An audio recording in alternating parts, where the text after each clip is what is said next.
¡Hey, sorbeto! Pitillo. Un sorbeto. No es un pitillo, no es un popote, un sorbeto. The right way to say it in Colombia, pitillo. But the way we said it in my house, popote. Caña. We call it popote. Les presento el pitillo. A lot of people knows about my country, knows about me, but doesn't know everything. Sometimes they combine where your heritage is. Like they think that because you're Hispanic, you're from everywhere, or they have the same heritage. While we share a common history and language, the reality is that our cultural expressions as Hispanics are wide and vast.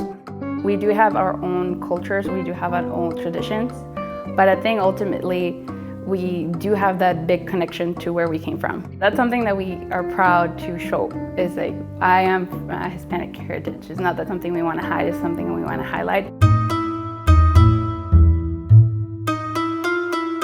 We had a family reunion when I was about 7 or 6, and it was like 100 people, which for me is like, I don't even know that I had this much family. And it was very, very nice. I met cousins that I'd never met before. I really love the memory. I really clearly remember being in the pool, just hanging out with these people that I didn't know existed like a day before, and the day we acted like a family, like we knew each other from years and years and years. Over there in my hometown, I knew everybody. We all would get together in a porch every night, play chess or play games and get together. So that gathering, that sense of community, I think is a little lessened here. I think it's more like on your own and you go and you meet with friends purposefully. It's not like, oh, there's a gathering out in the street, let's go out and see what's going on. I think that's more of our thing. You know, making sure that we're always inviting to people in other cultures and making sure that we're always availing ourselves and sharing what's important to us and what makes us who we are with those people. Something that we like a lot is the food, and especially on Christmas. We made whole pork in outside. We built a box of metal, and we cooked the pork with a long pipe, lechon a la vara. We have our variations of what we call our carne asadas. Typically in my country is the churrasco. That's mainly what we cook. Como típico colombiano me encantan las arepas, que las arepas son colombianas originalmente, y no se olvide de eso. Pero tenemos muchas comidas deliciosas.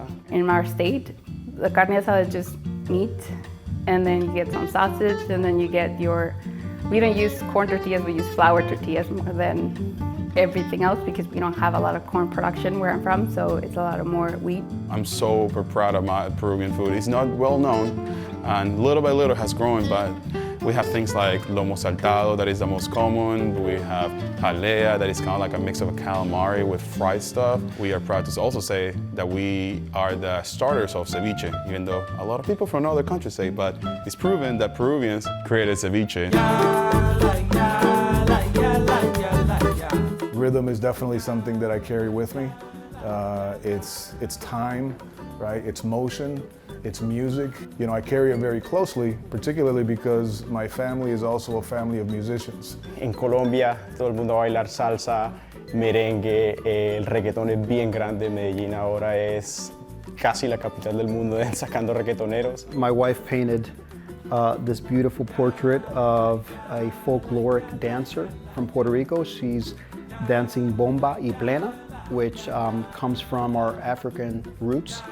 And of course, this goes hand in hand with this little guy right here, which produces a lot of music. Very colorful, very representative of who we are. The ones that we have like banda, it's more for enjoyment and actually the people dancing and partner dancing, and that's part of every party. I like salsa, merengue, and reggaeton. Yeah, typically I dance all those because it's our blood. So the rhythm coming from the drums and something that we have when we're born. We do have The bull riding, we love going to that, do the rodeos. One of my uncles and one of my cousins, they do that. Not the bull riding, but actually la lazada of the cows when they compete on that. We do a lot of horseback riding, I really like that. We're huge soccer fans. You don't mess around with soccer fans. Our biggest rival is Chile, and I know I have a lot of teammates from Chile from our work, but I'm sorry, but you guys are not good. I'm kidding. No, but it's like basically soccer is a religion. National sport is baseball. Second to that is soccer, but mostly baseball. And that's why I brought my national Nicaraguan baseball cap.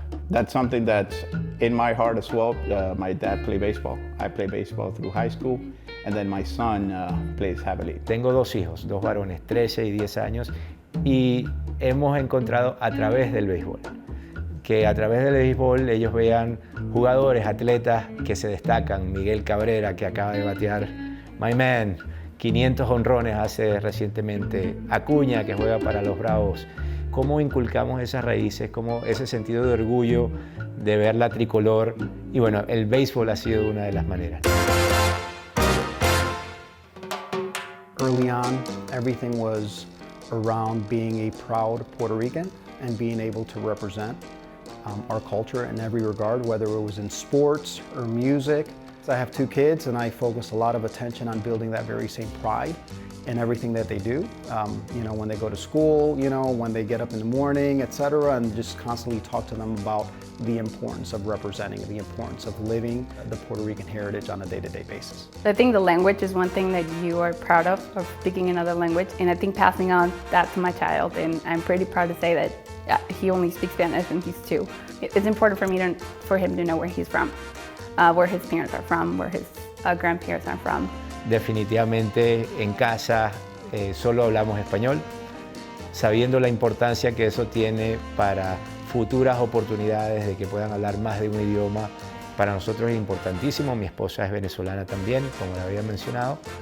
Y bueno, tratar de mantener a través de la comida, a través de la música, las reuniones familiares, ese sentido de identificación con lo que son nuestras raíces. We're not monolithic, so I mean, the best way to know what's going on in these countries or what we are like is to get to know one of us or visit our countries. That's one of my goals, is to show people what a Peruvian is, like how the difference is. We are Incas, so I'm proud of being from the Inca descendant. I love engaging and showing this to people that might be want to know a little more about all other things and see how we are all different. I think it's important to really come to a reckoning with the level of diversity that we have within the sort of umbrella of Hispanics. I also absolutely see Hispanic Heritage Month as being something that should be celebrated, even with those that perhaps don't necessarily consider themselves Hispanics. Most people don't necessarily realize this, but if I were to ask, what's the second largest Spanish-speaking country in this world, they wouldn't necessarily know that it's the United States of America. All of us can relate to and identify with Hispanic heritage. So I may ask many of my other colleagues, what's your Hispanic heritage that you can feel proud of as well?